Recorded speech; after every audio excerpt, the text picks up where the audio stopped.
Assalamualaikum warahmatullahi wabarakatuh. Saya Muhammad Alifan Prinanda Iswaida, calon guru penggerak angkatan 10 Kabupaten Gresik. Pada kesempatan kali ini saya akan memaparkan LMS poin 1.4.A.6 demonstrasi kontekstual modul 1.4 terkait penerapan segitiga restitusi. Segitiga restitusi adalah suatu proses dialog yang dijalankan oleh guru atau orang tua agar dapat menghasilkan murid yang mandiri dan bertanggung jawab. Adapun tahapan dalam segitiga restitusi ada 3, yaitu yang pertama menstabilkan identitas, yang kedua adalah validasi tindakan yang salah, dan yang ketiga adalah menanyakan keyakinan. Menstabilkan identitas. Pada tahap menstabilkan identitas dilakukan berdasarkan prinsip bahwa membuat kesalahan adalah bagian dari sebuah proses pembelajaran yang muaranya akan menggeser identitas gagal menuju identitas sukses. Validasi tindakan yang salah. Pada tahap validasi tindakan yang salah dilakukan berdasarkan prinsip bahwa setiap perilaku atau tindakan yang dilakukan oleh seorang murid adalah bermaksud untuk memenuhi suatu kebutuhan tertentu. Dengan mengenali dan mengakui kebutuhan murid, guru akan memperbaiki hubungan dengan murid. Menanyakan keyakinan. Pada tahap ini, murid diberi pertanyaan-pertanyaan bermakna untuk memunculkan motivasi dari diri murid sendiri, sehingga murid mampu mengoneksikan terkait keyakinannya dengan tindakan yang salah. Berikut terdapat contoh penyelesaian keyakinan kelas atau sekolah berdasarkan tahapan yang terdapat pada segitiga restitusi. Kasus 1. Pada kasus 1, seorang murid yang bernama Nurfa tidak terima nama orang tuanya dijadikan bahan candaan oleh temannya yang bernama Faisal. Ia marah dan tidak dapat menahan emosinya. Sedangkan pada kasus 2, Adit sering datang terlambat ke sekolah sehingga tertinggal banyak materi pelajaran. Berikut skenario penyelesaian masalah melalui tahapan segitiga restitusi.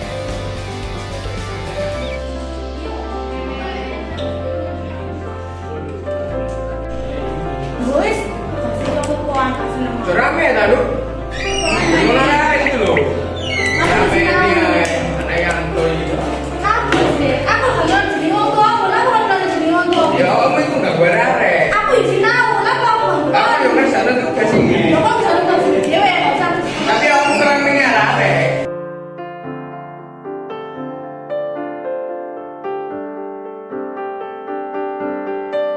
Nurfa, tadi Pak Alifan dengar dari teman-teman Saman berantem sama Faisal di dalam kelas ketika pembelajaran. Iya Pak, Kenapa? saya jengkel Pak karena nama orang tua saya dibuat bahan olok-olokan di kelas Sama Faisal. sama Faisal. Jadi Faisal pakai nama orang tua sampean sebagai bahan bercandaan. Iya. Oh gitu. Ya wajar lah kalau Saman marah karena nama orang tua itu kan nggak boleh dipakai bahan candaan gitu ya. Iya. Oke. Nah, terus ketika Saman marah itu apa yang Saman lakukan ke Faisal? Saya tadi cuma membentak-bentak Faisal aja. Tanpa saya sadari saya menabrak mejanya Faisal. Itu aja sebenarnya.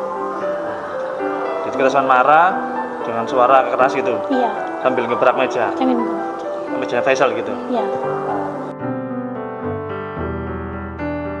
Nah, kalau menurut Nurfa, ketika Saman marah dan sambil menggebrak meja ke teman, itu menurut Nurfa melanggar keyakinan kelas kita apa enggak sih? Iya, melanggar. Sadar ya, Sadar. sangat menyadari Sangat bahwa Nurfa menyadari. melanggar keyakinan kelas kita. Iya. Kira-kira keyakinan kelas apa yang Nurfa langgar?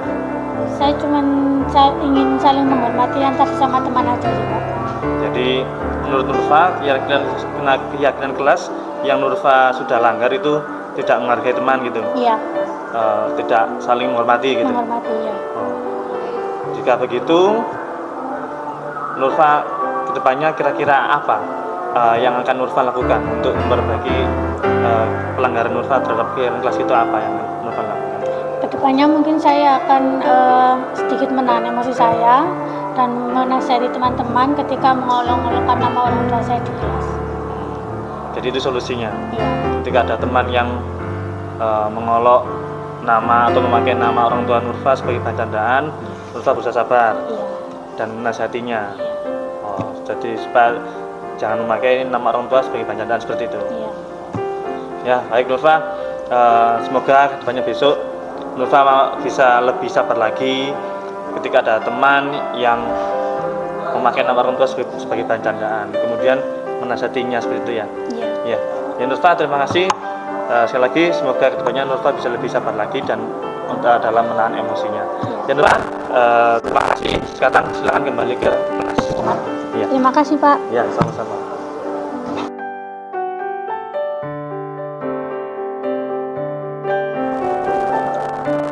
Adit, tahu nggak kenapa kok Balpan panggil Adit ke sini? Nggak tahu ya. Jadi gini Dit, hari ini Balpan dengar dari guru piket bahwasanya Adit ini sering terlambat. Bener Dit? Iya benar. Emang berapa kali keterlambatan Adit ke sekolah?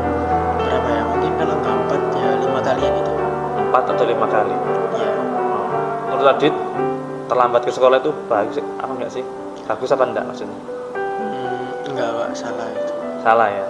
Oke, ya tak apa-apa. Artinya manusia itu emang tempat salah. Tapi ya kita harus tahu kesalahan tersebut dan harus tahu bagaimana cara menyelesaikan permasalahan tersebut. Adit, Iya. berhubung Adit ini sering terlambat ke sekolah, di rumah ada masalah kan? Sampai sering datang terlambat ke sekolah? Nggak ada sih Pak. Yakin tidak ada? Nggak ada. Terus kenapa kok Adit sering terlambat ke sekolah? Mungkin waktu tidur ada saja yang kurang awal dan sering main game hingga larut malam Pak. Main game hingga larut malam? Iya. Apa game apa yang dimainkan? Game Mobile Legends Pak hingga Mobile Legends. nggak tahu waktu. Sampai jam berapa biasanya kalau main Mobile Legends gitu, main game? Bisa sampai jam 2:30 atau jam 2 gitu. Jam 2 sampai jam 2:30. Iya. Larut malam berarti, terlalu larut malam. Ya enggak apa-apa Adit, kalau Adit suka main game Mobile Legends atau dan lain-lain. Walaupun juga suka main game, tapi ya harus tahu waktunya ya. Harus tahu waktunya sampai kapan harus berhenti main gamenya. Jadi harus tahu waktu main game, waktu untuk tidur, biar sekolahnya nggak terlambat. Ya, Iya. oke. Adit, kira-kira Adit sering terlambat ke sekolah karena suka main game hingga larut malam. Nah, kira-kira Adit sadar nggak keyakinan sekolah apa yang sudah Adit langgar dari terhadap kegiatan ini atau terhadap peristiwa ini, Adit terlambat ini? Sadar Pak. Keyakinan tentang Apa? Keyakinan apa yang Adit langgar? kedisiplinan Adit yang kurang bagus Pak. Berarti Adit merasa kurang disiplin. Iya. Karena sering datang terlambat. Nah, terus kedepannya kira-kira apa solusi apa yang akan Adit lakukan untuk mengatasi masalah ini? Mungkin kedepannya Adit bakal berubah untuk mencari solusi yang tepat buat ngurangin main game hingga larut malam dan bisa bangun lebih awal Pak. Nah, itu apa solusinya? Tidurnya lebih awal jamnya dan kurangi waktu gamenya Pak, dan bisa bangun lebih pagi. Itu ya. Iya. Jadi biar nggak biar bisa bangun lebih pagi, jadi Adit tidurnya lebih awal gitu. Iya. Ya Adit, bagus sekali solusi yang Adit dapatkan untuk mengatasi masalah tersebut. Dan Balpan berharap semoga Adit komitmen bisa menjaga solusi yang Adit sampaikan ke Balpan tadi. Jadi Adit, terima kasih. Itu saja, sekali lagi Balpan berharap semoga Adit bisa komitmen dengan janji atau solusi yang sudah Adit dapatkan. Adit, terima kasih. Silakan Adit bisa kembali ke kelas.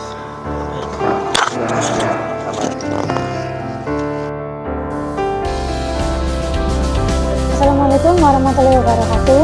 Perkenalkan, saya Citra Setiasa dari 11 Tepat 1 dari Sekolah SMK Negeri 1 Cermin. Saya sangat senang sekali bisa berdiskusi dengan Pak Lutfan pada kesempatan kali ini. Melalui berdiskusi dengan Pak Lutfan, saya banyak belajar tentang keyakinan kelas yang saya lakukan. Saya harus lebih menghargai dan bersama teman. Terima kasih untuk Pak Lukman, sukses selalu. Assalamualaikum warahmatullahi wabarakatuh. Assalamualaikum warahmatullahi wabarakatuh. Perkenalkan, saya Muhammad Fikri Firmansyah dari kelas 11 TKJ 2 dan dari SMK Negeri 1 Cermin. Saya senang sekali bisa berdiskusi dengan Pak Lukman terkait masalah saya. Saya dapat belajar banyak tentang kegiatan kelas yang harus saya lakukan. Dan saya harus lebih pandai menjaga waktu dan tidur lebih awal. Terima kasih untuk Pak Lukman, sukses Pak Lukman. Wassalamualaikum warahmatullahi wabarakatuh.